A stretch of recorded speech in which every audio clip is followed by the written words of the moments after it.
Let's get to Tim Walz, who, just when you think no one's sitting at this table, neither she nor the big white blanket, can embarrass themselves any further, he does. She asks him, to her credit, about the carrying the weapons in war, which we know is a lie. He never served in war. He's been stealing valor for quite some time. Tim Walz has spent years writing a carefully polished image of being Minnesota nice, the smiling, hand-shaking governor with a folksy, laid-back vibe. But the moment Megyn Kelly puts the spotlight on him, that relaxed image starts to crack. She pulls apart the version of Walz he's been selling, pointing out contradictions, questionable moves, and moments where charm just isn't enough anymore. And she doesn't do it softly. Kelly goes straight through the act with sharp focus, leaving his carefully built legacy looking shaky, like a house of cards struggling to stay upright in a strong wind. Walz is also out on the new media tour and trying to help her when he's not defending his comments on the Electoral College. And he sits down with Michael Strahan, who's the best thing ABC has going. And Strahan actually asks him about his many, many lies. There's a much longer list than actually came up, but he did raise it to his credit. Here's how that went. Tim Walz has spent years selling himself as the ultimate everyman governor. The corn-fed Midwestern dad who just happens to run a state, wrapped head to toe in that familiar Minnesota nice image. The kind of guy you picture showing up to a potluck with a casserole and a long story about his high school football days. But the moment Megyn Kelly takes aim, that whole performance falls apart fast, like a lawn chair folding in a sudden windstorm. Because behind the soft smile and calm delivery is a politician who's played both sides whenever it suited him. And Kelly makes sure there isn't a single piece of that fence left standing. Said that you carried weapons in war, but you have never deployed actually in a war zone. A campaign official said that you misspoke. Did you? Well, first of all, I'm incredibly proud. I've done 24 years of wearing the uniform of this country. Equally proud of my service in a public school classroom, whether it's Congress or the governor. My record speaks for itself, but I think people are coming to get to know me. I speak like they do. I speak candidly. I wear my emotions on my sleeves, and I speak especially passionately about our children being shot in school. If you're enjoying this video, make sure to subscribe to the channel and hit the bell icon. Megyn Kelly doesn't just laugh off Tim Walz's contradictions, she puts them under a bright spotlight. Like a searchlight catching a raccoon sneaking through the backyard. Walz has sold himself as the steady hand of the Midwest, but the truth looks very different. He's a politician juggling positions, promising one thing to one audience while quietly signaling the opposite to another. And Kelly isn't buying the Minnesota nice routine for a second. In her eyes, Walz isn't a leader at all.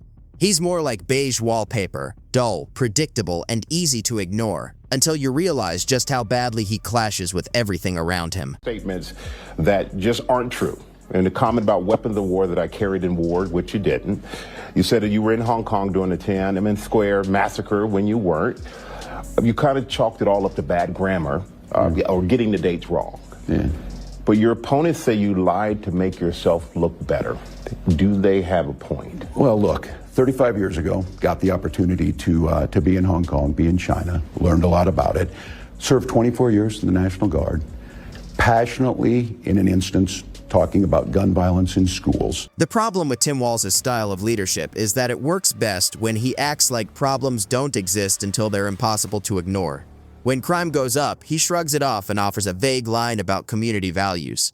When schools struggle, he drops into a classroom for a quick photo, nods along, smiles for the camera, and then disappears. It's as if he believes a friendly grin will fix everything. Meanwhile, real results stay hard to find, about as rare as a Minnesota summer that lasts more than 2 weeks. Megyn Kelly cuts straight through this routine, pointing out how Walz has turned governing into standing next to problems instead of actually solving them. Fallout continues for Tim Walz on the disastrous performance he delivered, in particular when it comes to his self-described knuckle-headed behavior, which was just his latest in a series of lies. The reason he resorted to, I'm a knucklehead, was he got confronted with his latest lie. It's not just Tim Walz's lack of real results that Megyn Kelly points out. It's the obvious contradictions that almost speak for themselves. He talks like he's all about small-town values, but his policies often feel lifted straight from a big city playbook. He preaches freedom and personal responsibility, yet he's quick to support government overreach when it helps his political friends. Kelly lays it out clearly. Walz isn't the steady, dependable leader he wants people to think he is. He's more like a political chameleon, changing to fit the audience. And in doing that, she shows a governor who cares more about staying in power than sticking to his principles. I think people know me. They know who I am. They know where my heart is. And again, my record has been out there for over 40 years to speak for itself.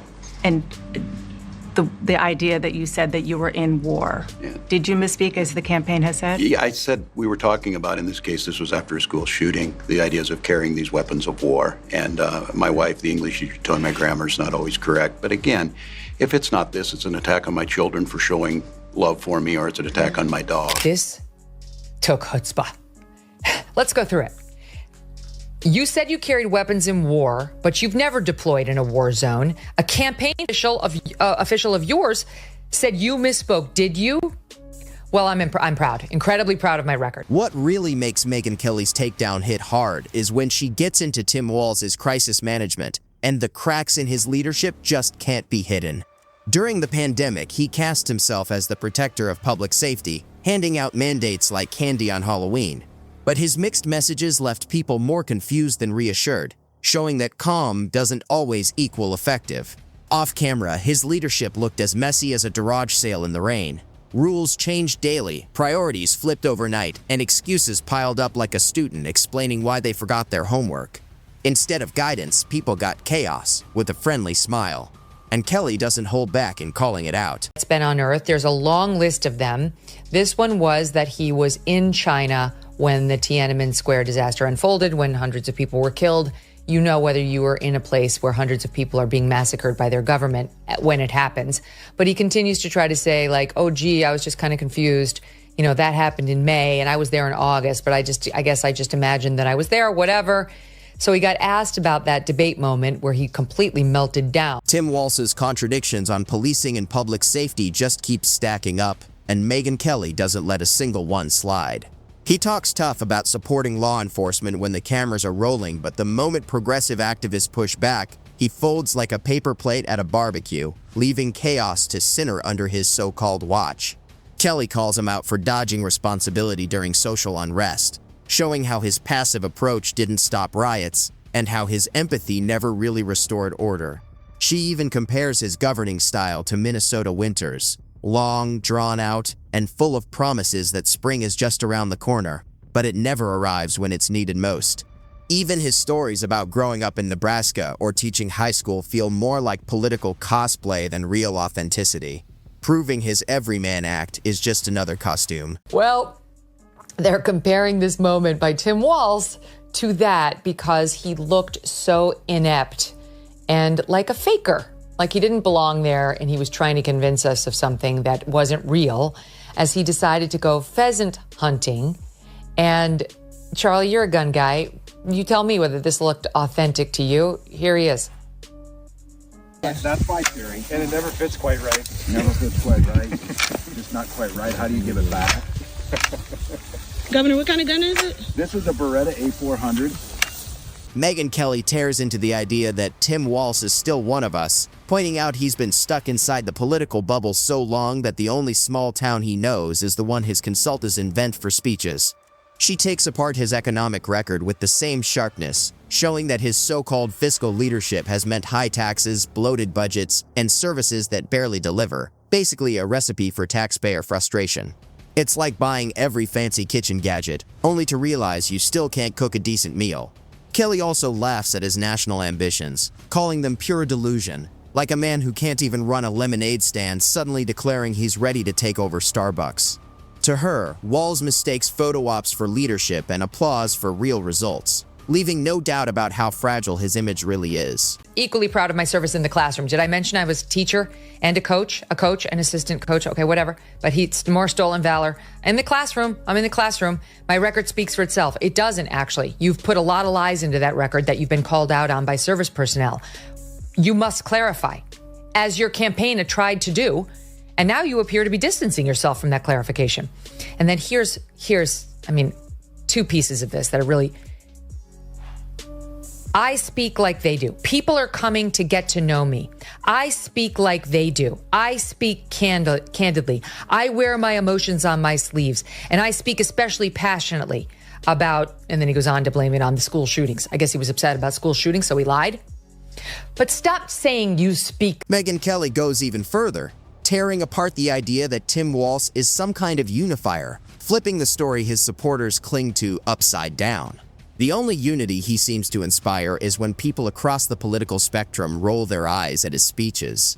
Democrats call him too cautious, Republicans say he's too reckless, and independents see a man who can't make a decisive move, even if it mattered most. The unifier label isn't earned, it's ironic. Walz has only managed to unite people through disappointment, and in today's volatile political climate, mediocrity isn't harmless, it's dangerous. Kelly smashes the Minnesota nice image to pieces, showing that Walz is anything but the calm, steady hand his supporters pretend he is. Environment. And Vice President Harris said that she told you to be a little bit more careful on how you say things. Well, I did it, even the other day of just speaking passionately about these gun violence situations and meeting with these survivors. I wear my emotions on my sleeve, and I do think in these positions, whether it be governor or being vice president of the United States, you do need to be careful. You do need to be a little more thoughtful on it. Okay, guys, I will submit to you that the American people are not dumb. And I would submit to you that the American people will look over "I'm friends with school shooters," which he said in that vice presidential debate as him misspeaking. Everyone will give him that grace. But it's not going to work on this litany of other lies, because you don't misspeak over and over. Tim Walz is a politician whose biggest talent seems to be surviving criticism by looking nice while moving up the ladder. Megyn Kelly shows this clearly, leaving no room to look away. Behind every warm smile and soft-spoken answer is a career built not on vision, but on avoidance. And that very smile he counts on as armor becomes a target for Kelly's sharp critique. His strategy has always relied on people forgetting, moving on, or not caring enough to look closer, as he repeats folksy slogans and counts on the short attention span of politics. But for all his speeches about accountability, his administration shies away from real scrutiny. Tough questions get buried in bureaucracy, drowned in talking points, or delayed until the outrage fades. Kelly calls it exactly what it is. Not leadership, but a shell game, covering cracks with fresh white paint and hoping no one notices the damage spreading underneath. On Wednesday in Pennsylvania, and here's how he handled it. I have my dates wrong. I was in Hong Kong and China in 1989. That move from Hong Kong into China, it was profound for me. That was the summer of democracy.